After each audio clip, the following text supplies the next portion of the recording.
Hi everyone, this is Congresswoman Mikie Sherrill. It's so great to be here with you. Congratulations to the Morris County NAACP branch and to its president, Vanessa Brown.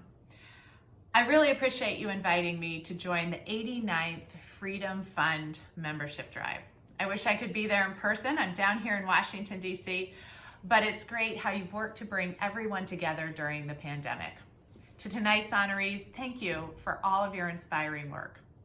We celebrate two significant milestones last month: the swearing in of Kamala Harris as Vice President of the United States and the swearing in of Reverend Raphael Warnock, who holds the same pulpit as Dr. King at Ebenezer Baptist Church, as the first Black senator from Georgia. I know I work with many people down here in Congress who fought hard for civil rights, and to see Reverend Warnock become the first Black senator from Georgia was incredibly moving to so many people. And this new era of leadership is possible because of the work of generations of Americans, generations who fought for civil rights, including people who joined the NAACP and risked everything. While we celebrate and rejoice in these milestones, we also know that there is so much that we have left to do. Racism permeates everyday life in the United States. School segregation is at the same level as it was in the 1960s. Police brutality continues to disproportionately affect communities of color.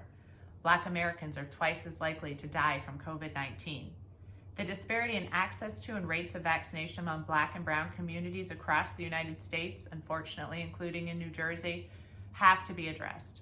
And for the last 4 years, the former president used bigotry and intolerance to divide us and foster a culture of fear. Our challenges are great, but I know that our resolve matches the moment. It's this theme for tonight's event, moving forward, that should really center all of us. There's much work to be done to ensure that all Americans have access to equal opportunity and justice. Legislation like the Voting Rights Advancement Act, the George Floyd Justice in Policing Act. One of my great disappointments last Congress was that in a moment of national reckoning after the murder of George Floyd, we were not able to pass a systemic reform package. I won't stop working to ensure these critical pieces of legislation make it to President Biden's desk.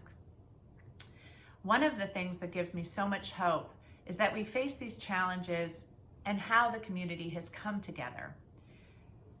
I would like to particularly thank Pastor Sidney and Teresa Williams for all of their work with Table of Hope. The work that you are doing through Table of Hope to feed and care for so many people in need in Morris County is really inspired. I'm so grateful to the whole community for how this program has grown to really impact everyone during COVID. It's wonderful to get to be a small part of the distribution at the County College of Morris in June, and to feel the positive energy and sense of community coming together for a bigger purpose. And the fact that your work continues multiple times a week all over Morris County is a testament not only to your commitment, but also to the great need that has been created by this pandemic. Thousands of people across New Jersey who've lost their jobs and livelihoods, who never expected to find themselves at a food distribution center, but needed our help.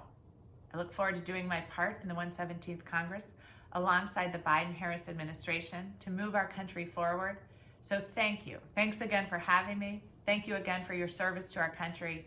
And thank you again to all the honorees tonight.